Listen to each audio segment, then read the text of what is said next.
For decades, the internet operated under a simple legal truce. Websites acted as neutral bulletin boards. They hosted user content without endorsing it. And thanks to Section 230, they couldn't be held liable for what their users posted. Then YouTube introduced a system that complicated that neutrality, the YouTube Partner Program.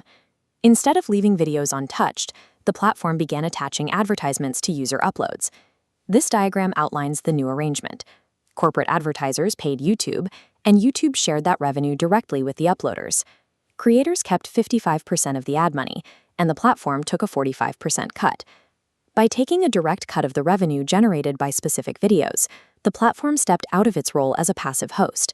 They were now actively invested in the financial success of the creators driving traffic to their site. Paying users for engagement creates a powerful incentive structure to maximize views.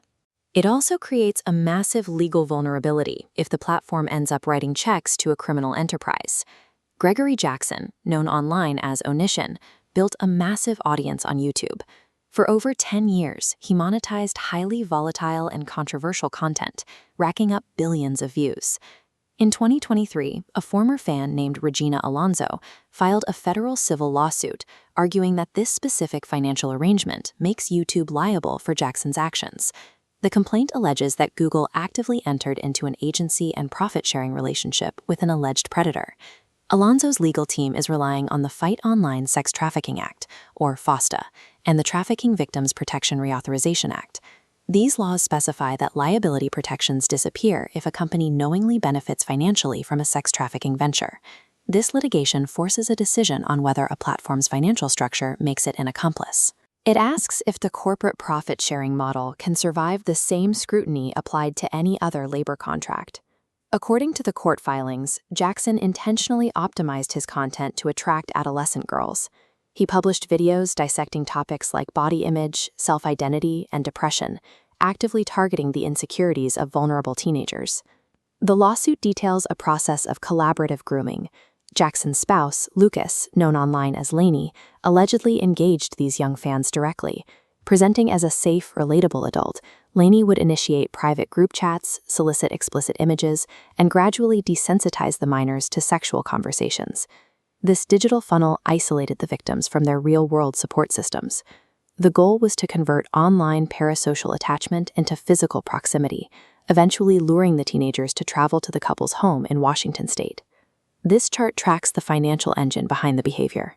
Throughout the entire timeline of the alleged grooming and exploitation, YouTube was actively paying Jackson between 50 cents and $6 for every 1,000 views his videos generated.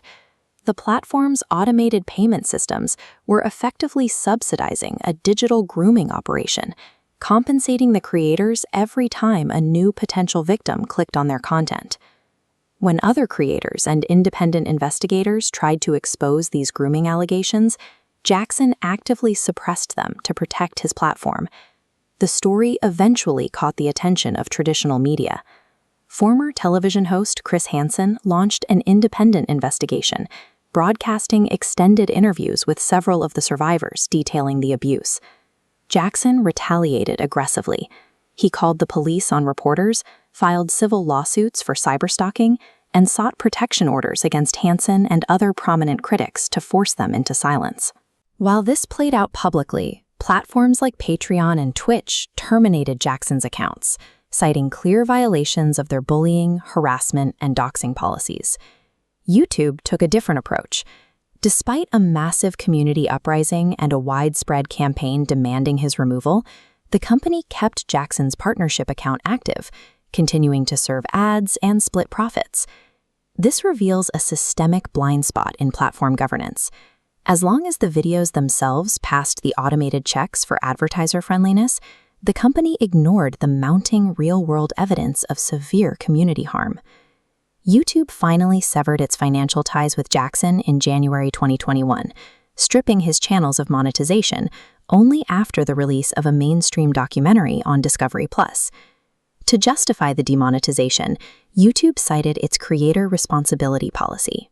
This rule dictates that if a user's behavior outside of the platform damages the trust of the broader community and advertisers, their ability to earn money can be revoked. This graphic reveals the new moderation standard. Platforms can no longer just count terms of service violations within a video. They must factor in a creator's off-platform societal impact. Acknowledging this external harm shifts tech companies toward a comprehensive accountability model for their business partners. The Alonzo civil lawsuit continues to test the limits of this accountability. It argues that the old defense of simply hosting user content collapses the moment a company signs a contract to share the profits.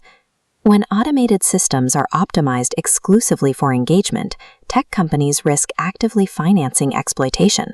The ongoing legal battle over those financial ties is forcing a reevaluation of how internet law handles financial partnerships.